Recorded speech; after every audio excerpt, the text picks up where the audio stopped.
vamos abaixar a parte de trás da língua e elevar o céu da boca.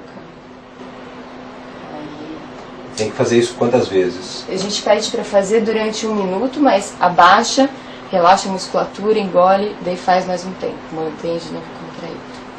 A gente pede uns 3 segundos. Deixar 3 segundos contraída a língua. Contraído. Agora abaixa a parte de trás da língua, eleva o céu da boca. Aí... Como é que é elevar o céu da boca? Na verdade, elevar o céu da boca, a gente começa produzindo o A. A, A, A, A, A, A, A.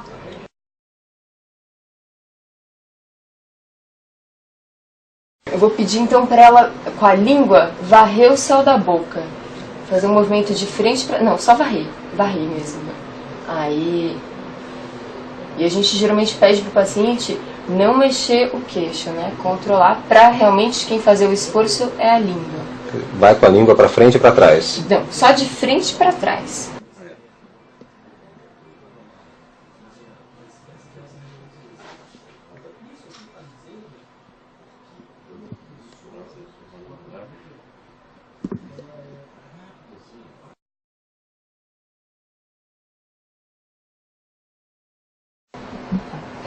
O que ela está fazendo aí? Aqui ela está apertando o músculo da bochecha. A gente vai fortalecer essa musculatura para ajudar ela a ficar de boca fechada. Ela está tentando empurrar o seu dedo para dentro? É, eu puxo ele para fora, ela empurra para dentro. Agora esse daí tem que ter uma outra pessoa para fazer? Esse não, esse o próprio paciente consegue fazer. Então a gente vai pedir para ela apertar nessa região aqui, para usar esse músculo aqui e não aqui na frente.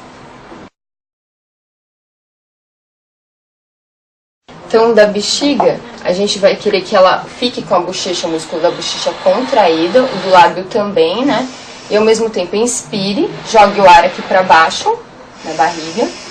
Tem que encher embaixo. É, enche usando a barriga, coloca a mão aqui como apoio, sente encher. Na hora que ela sopra, ela sente toda essa musculatura aqui contraída.